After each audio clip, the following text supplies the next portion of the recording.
commencement était la parole, et la parole est Christ. Radio Parole Vie, la radio qui donne la vie à travers la parole. Bienvenue dans votre émission Nzambe Pambola Bandeko Nyonso tozuli bakwa kolanda biso na Radio Parole Vie tika Yesu Masia Nazareth à Pambola biso.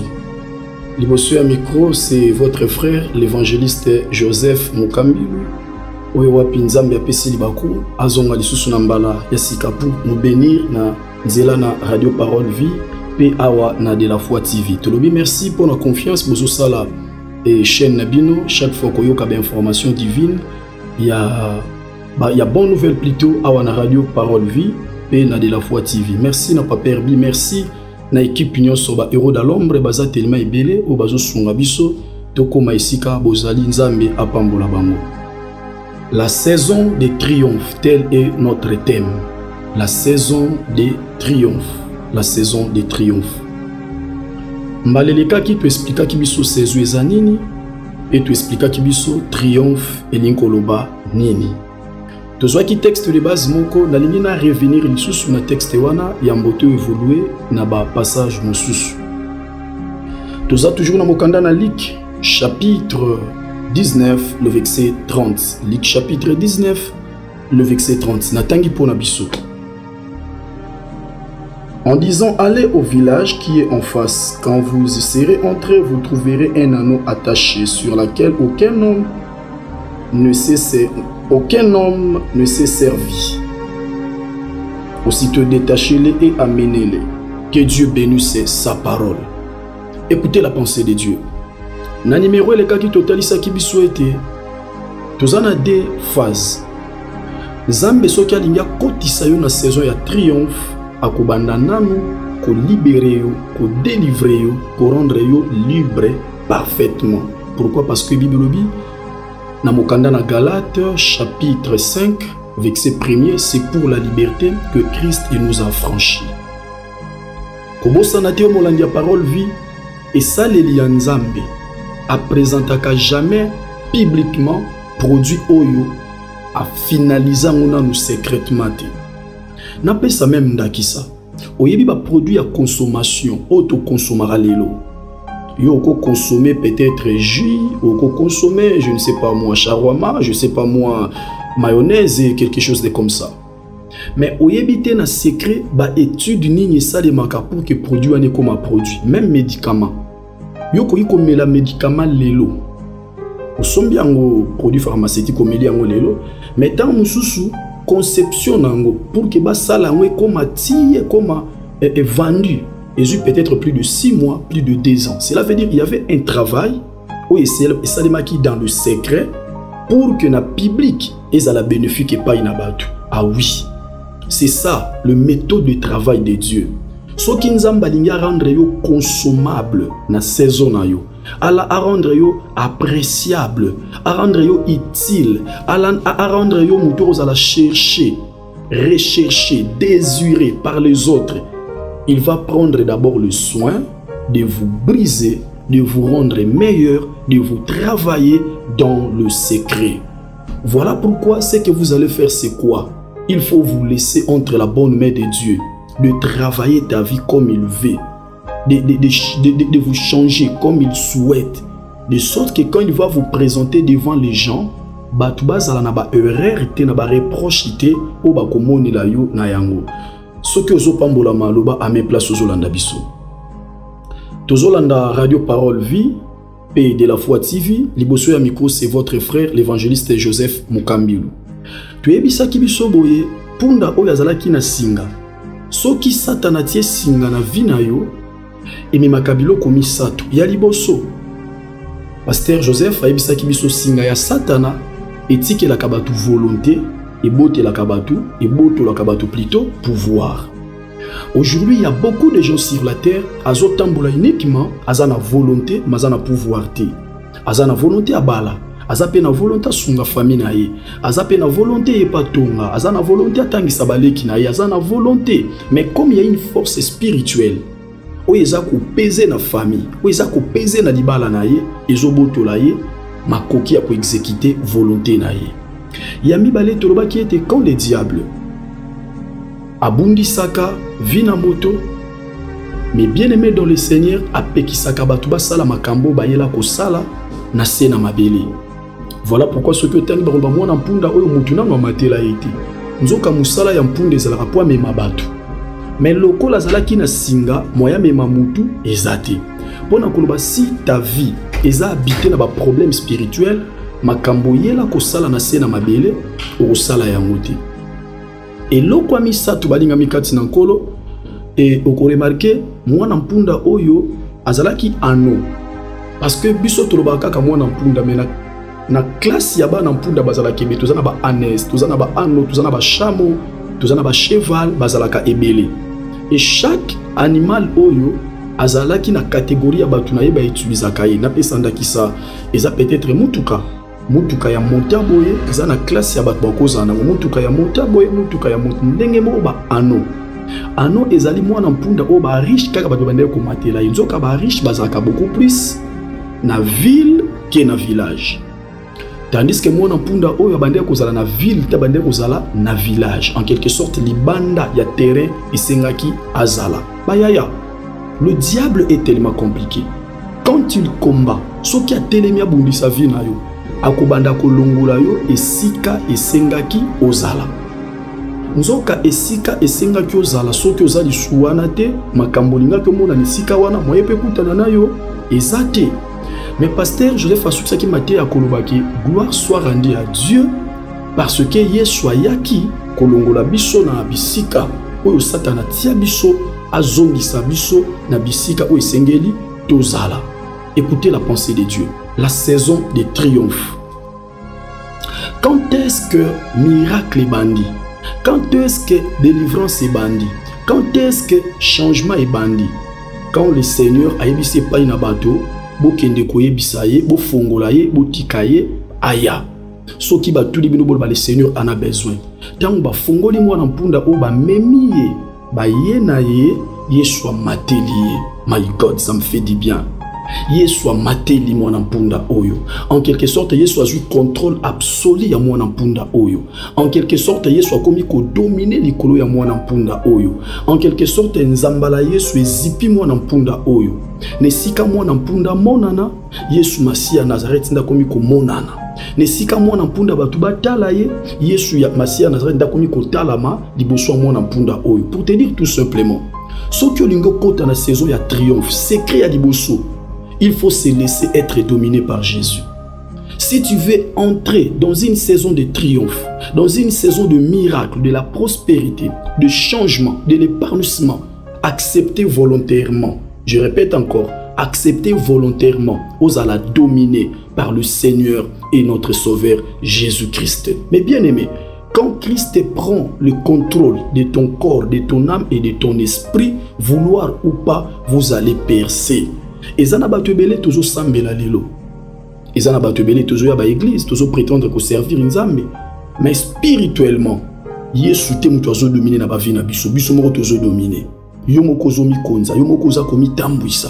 Yo moko zo mi lobela, yo moko ozo ba décision ya vie na yo.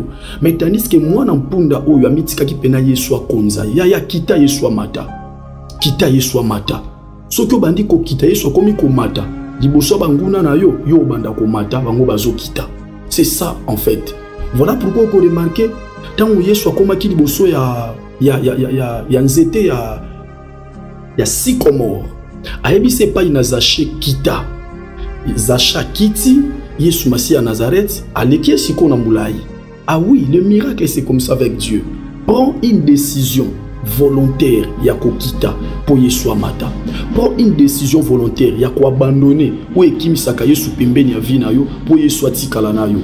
Prends une décision volontaire ya ko sala esengwa Yesu pour Yesu sala pe sengoya ya motema na yo. Écoutez, tango Yesu a dominé et loko liboso lo le pesi ordre batu batandela mwana mpunda o mandalala.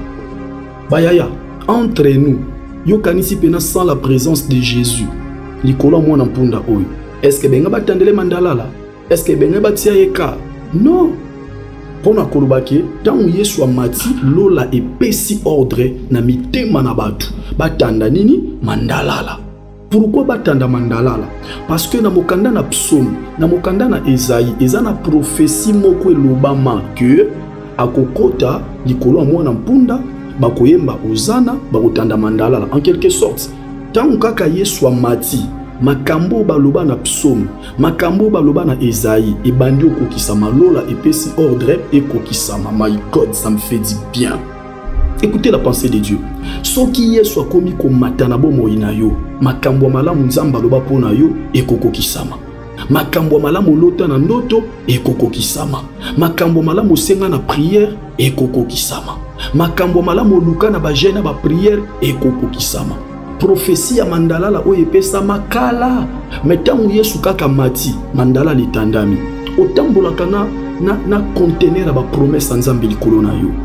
Et si bayebisa yo za likonzi ya famille, et si bayebisa yo za mwasi ya kolela lela te, et si bayebisa yo za la kan étoile, et si bayebisa yo za li sauveur ya génération. Mais bien aimé, na lingi na rappeler yo na tongo alelo topé na midi lo na ebite ngwani zolanda ngai.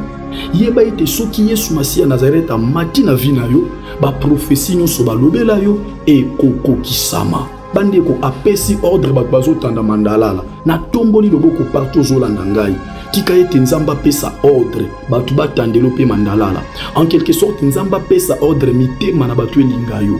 Nzamba pesa ordre batu bakotela yo. Nzamba pesa ordre batu bakima yo bazongela yo.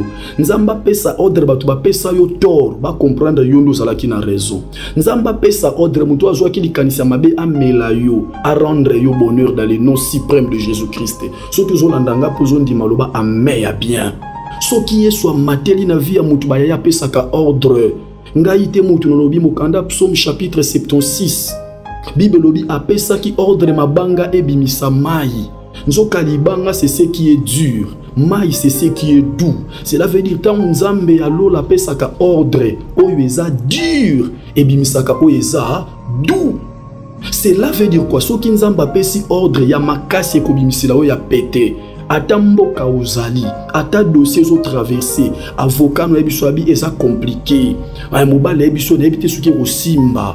Docteur alobi na ebite soza suna chance à kobika, na ebite soza suna chance à kobota, yebisa bango. Nalandaki radio Parole Vie. Pasteur Joseph Atei ngai. Soki Yesu amati akomi kokonza na bomo ina moto, apesaka ordre ya makasi ebimisa ya pété.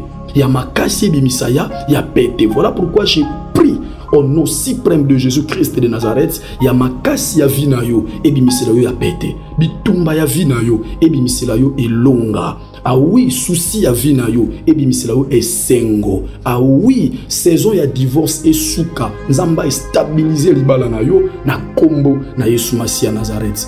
Pona kokende ko chite na ngina rappeler bisobo. Problème na sepelaka na Yesu eza kokangola te me ekangoleli na yende. Ah oui. Problème na sepelaka na Yesu eza ko sunga te me esungeleli na yende. Oyebi na vie basungi bazebele. Mais esungeleli ya Yesu ezalaka différent. Soki Yesu sungi yo, ato lobite, ato za mutu a secret. Olingaka te makambulo batu bayeba. Mais batu bakotala, baloba te wana eza made in Yesu, made in Lola, made in Nzambe. Et loko sepelisanga mwana mpunda oyo tala mukolo moko te babeti suli sola village. Donc dès bakenda na Yesu na entrée triomphale, cela veut dire azonga lisusu te. Et niko basoki Yesu akangoli yo okozonga lisusu te. Voilà pourquoi verset lobi si Christ vous a franchi, vous serez réellement libre. Yesu Masiya Nazareth akangola Bartimée, Bartimée zonga lisusu aveugle te. Yesu Masiya Nazareth ebisaka paralytique zo litoko tambola kende azonga lisusu na dizibate. Na bondeli Yesu akangolo bisiko zali. Peu importe les problèmes aux autres traversés. Mikolo zolia lisusu te. Olala lisusu te. Olela, omituna na benga nani. Na komela pasteur nini, requête nini na pesa lisusu. Mais na bondeli nzamba bimiso na situation wana. Ozonga lisusu te. Soki Yesu abimisi yo, ozongela lisusu vi wana te. Okomona lisusu problème wana te. Po alobaki na mokanda na Exode. Ba Égyptien obozomona, bokotika la komona bango lisusu te. Tozana nzambe osoki abimisi yo na maladie. Akozongi so lisusu te. Soki abimisi yo na mawa, akozongi so lisusu te. Oui. Ngana zondi misama exhortation oyo message oyo ekoyipe kozala ba sujet de prière nzamba yeko tikela yo. Tango emission ko sila, tango kozala libre tsama bonongo na se. Yebisa nzambe bimisanga réellement. po soki nzamba bimisio ozonga lisusu te lisolo nawe kobetama autrement. Et moi nampunda o bato bazo betele maboko baobosa na yenda zaki na kati ya zamba. Soki Yesu Masia Nazareth kangolio bato baobosa na peut-être tanga malamu te. Bato baobosa na peut-être kola na quartier ya bien te. Bato baobosa na peut-être libala libosu ekufaka. Bato baobosa na peut-être botara bana mibale mais na batata différent.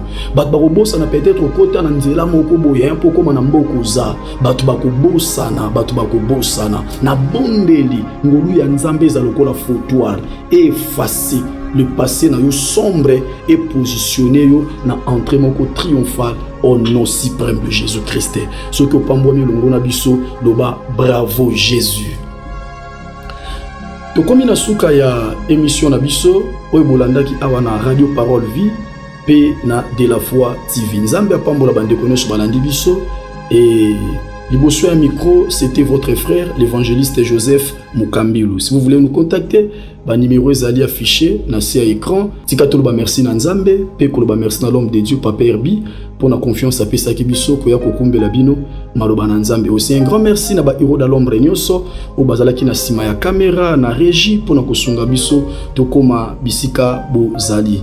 Tika ete Nzambe apambola bino. Soki Yesu Masia Nazareth apesi biso libaku prochainement to kutana et kozala lisusu malamu mingi. Na lelo to sukia wa Nzambe apambola bino. Ciao. Au commencement était la parole, et la parole, et la parole, Christ. Radio Parole Vie, la radio qui donne la vie à travers la parole.